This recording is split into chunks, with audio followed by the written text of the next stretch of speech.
Ah oui, alors, ce qui est intéressant dans l'état sattvique, c'est pas d'en parler. Parce que, non mais l'état sattvique, c'est ce qu'on a vécu aux sorties des méditations.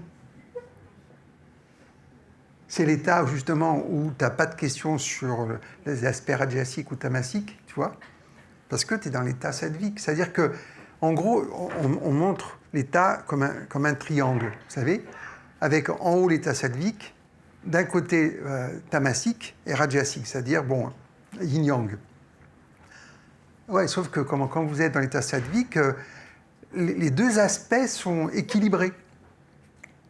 Mais pas parce qu'on l'équilibre. C'est-à-dire que là, ce que je viens de vous dire, c'est si vous vous agitez du bocal, c'est rajasique, donc c'est yang, vous revenez au centre pour retrouver cet état d'équilibre.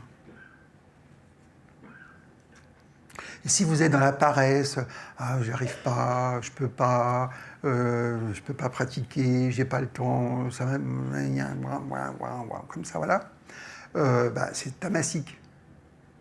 Mais ce qui est intéressant, moi je préfère la gestion par le sattvique, c'est-à-dire l'état d'équilibre. C'est-à-dire, l'idée c'est, je fais attention, c'est ça la garde du cœur des orthodoxes, que les aspects négatifs et positifs des choses n'affectent pas mon cœur. Et donc ça, je laisse à l'écart et je viens dans mon cœur et je retrouve cet état d'équilibre. Et ce qui fait que quand j'ai cet état d'équilibre, je suis face aux situations beaucoup plus équanime. D'accord ? Sinon, on repart dans un système peut-être utile. Alors, je dirais que c'est de la thérapie à ce moment-là. On va travailler sur les tendances. Donc moi, ce que j'aime bien, c'est on les efface ou on les ignore. Mais par contre, il y a cette conscience qui est nécessaire, qui manque des fois chez les spiritualistes, c'est-à-dire qu'ils ne se rendent pas compte de la manière dont ils sont agis par leurs tendances.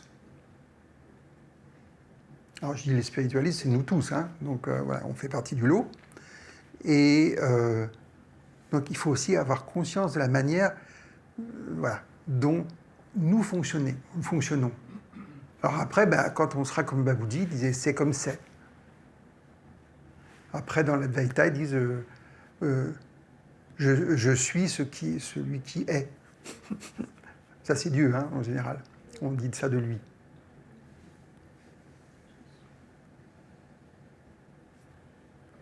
Babaji disait encore devenir ce que je suis. Non mais, bon, là, encore une chose que j'adore, c'est les koans japonais, quoi. Il y en a une petite histoire, j'ai adoré ça. C'est une petite fille qui voit son papa, qui est un pasteur, qui écrit son sermon comme ça. Alors, elle lui dit, mais papa, d'où viennent là, toutes tes idées ? Mais de Dieu, ma fille. Ah oui, pourquoi tu fais autant de ratures ?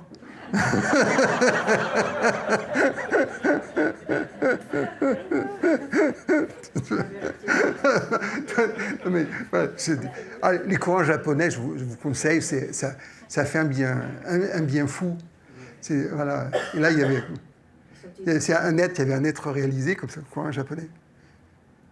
Et il tombe dans le puits. Voilà.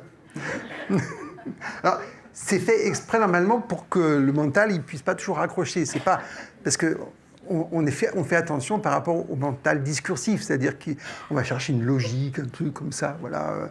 Et eux, ils adorent, c'est de faire un clash intérieur pour que la conscience aille ailleurs. Donc ils ont leur maître leur donne un koan comme ça, et alors, pareil, à un moment donné, il y a encore un maître zen qui donne une instruction à un nouveau, un nouveau disciple comme ça, et il lui dit, mais qu'est-ce que tu as trouvé ? Ah, j'ai trouvé l'unité intérieure. Non, c'est pas ça. Là, qu'est-ce que tu as trouvé ? J'ai trouvé ça et ça. C'est pas ça non plus. Puis à un moment donné, il vient plus voir son maître, il lui dit plus rien. Il dit, mais alors, t'en es où ? Bon, rien, je pratique et puis je vis tranquillement, voilà. Ah, enfin. Il a compris, quoi. Ou alors, soit le même maître, hein, celui-là, il voit un CD, il dit, ouais, maître, je voudrais avancer très très vite, je voudrais faire ci, je voudrais faire ça. Combien de temps ça va me prendre si j'y vais à fond 10 ans. Ah, 10 ans, mais comment ça prend 10 ans? Ah là, 20 ans. Mais c'est pas juste, 30 ans.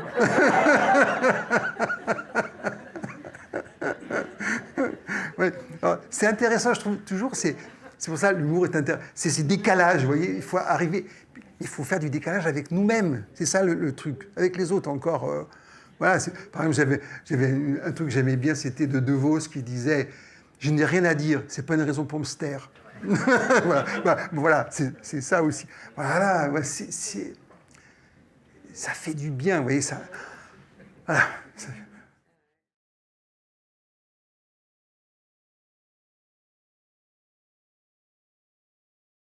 Non, c'est mixte, hein, quand même. Non, mais ce que je veux dire, c'est, on a toujours le cœur. Après, c'est des questions de profondeur de cœur. Et puis,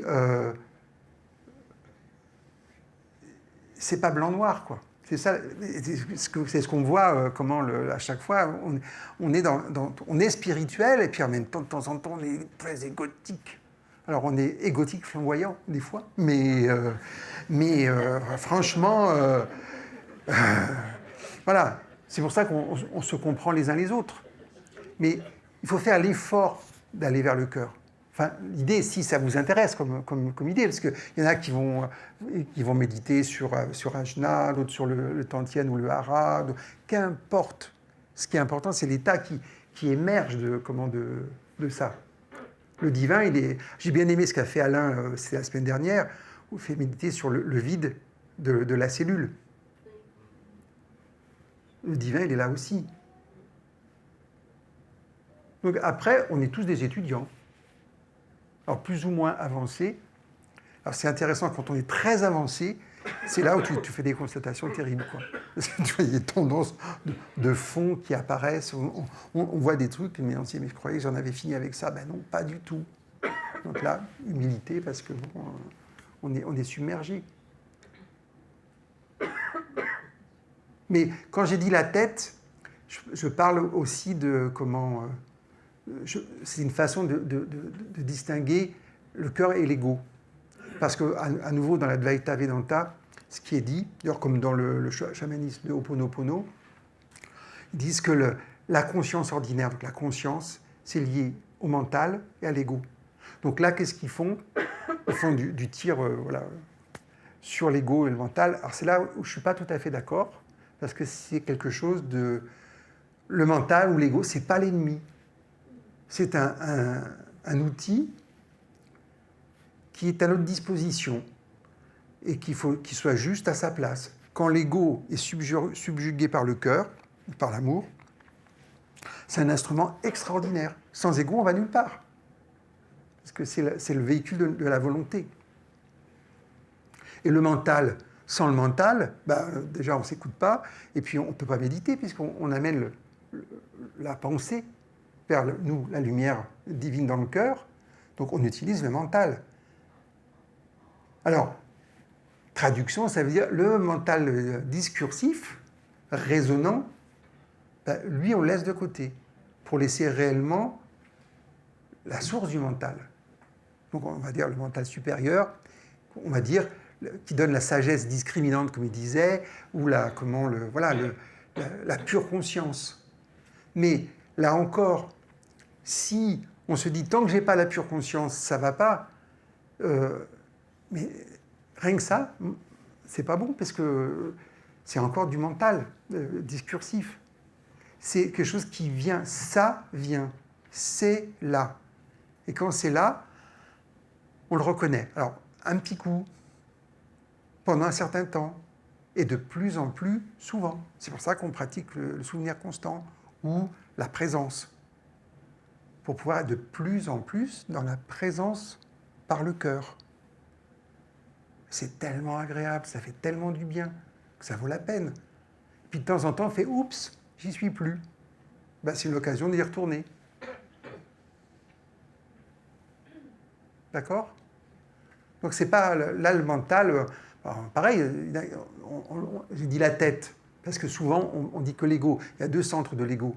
Il y a ici, vous voyez, quand on dit ici, ou le hara.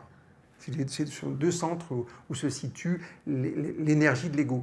C'est pour ça qu'après, quand on est là, qu'on passe dans la région cosmique, c'est moi ou le maître, moi ou le divin, moi ou Dieu. C'est la voie de l'unité, il n'y en a qu'un qui est là, ou c'est nous, ou c'est lui, ou c'est ça. Si je suis Advaita, c'est ça, c'est cela. D'accord. Mais quand on est ici, ben c'est souvent nous. Alors comment? Voilà, toute ma proposition.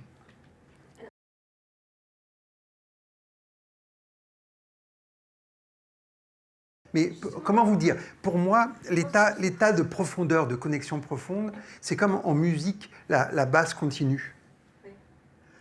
C'est là. Et la conscience, c'est quoi? C'est de se rendre compte que c'est toujours là. C'est comme si le divin n'était pas là. Pour moi, le divin, c'est la vie. D'accord? Ben, la vie est toujours là. Je donne souvent cet exemple. De temps en temps, vous pensez que vous respirez. Sinon, on respire de manière automatique. Et de temps en temps, tu penses, je respire. Là, vous en prenez conscience de votre respiration. De temps en temps, on fait du pranayama. On fait des exercices respiratoires. Mais l'oxygène, tu captes toujours l'oxygène. Donc, la connexion profonde avec le soi et le divin, c'est toujours présent. Donc, la question, c'est, pendant que j'étais dans mon action, c'était là, comme la basse continue. J'aime bien ces trucs de basse continue. C'est toujours présent. Alors, on n'a pas la conscience de ça, mais c'est là. Et quand tu as l'habitude, de temps en temps, tu fais un quart de seconde, tu dis hop, ah oui. Puis après, quand tu es dans l'action juste, par exemple, parce que si tu es dans l'activité, dans l'action juste, tu sais que c'est là. Tu n'as pas besoin d'avoir le mental qui dit mais non, tu n'es pas connecté. C'est à nouveau mental résonnant. Tu vois?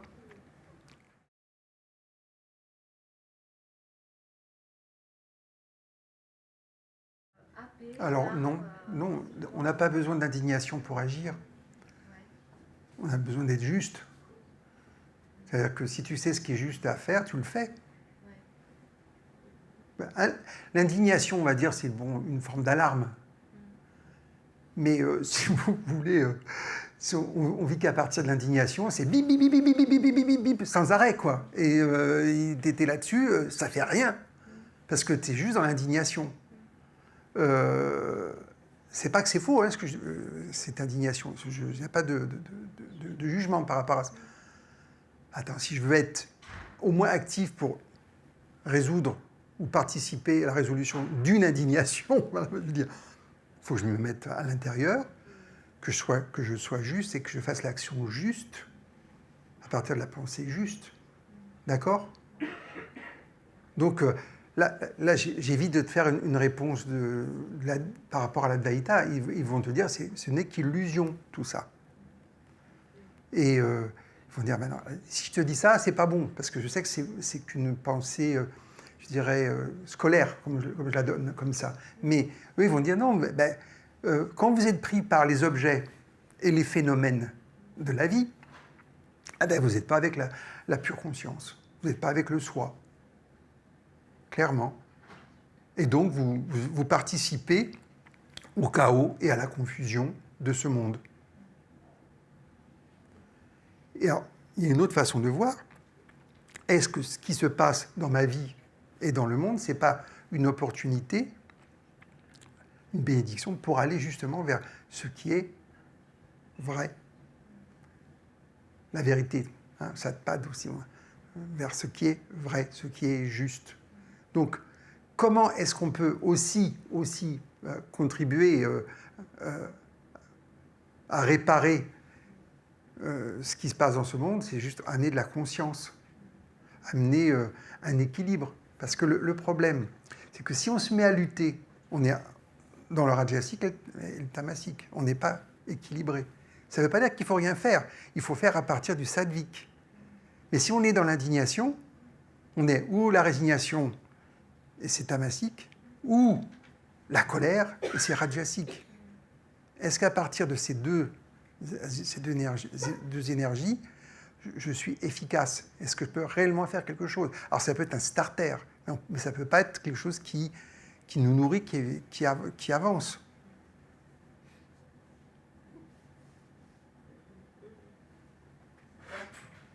Donc l'idée de la spiritualité, c'est d'amener de la conscience. Il faut que l'humanité monte en conscience, et surtout, ce qui se passe, c'est d'amener de l'équilibre, donc de l'état sattvique, de l'équilibre. Et ce n'est pas de prendre un camp ou un autre. Je ne dis pas qu'on ne doit pas le faire, hein, mais à la base, c'est ça qui est proposé.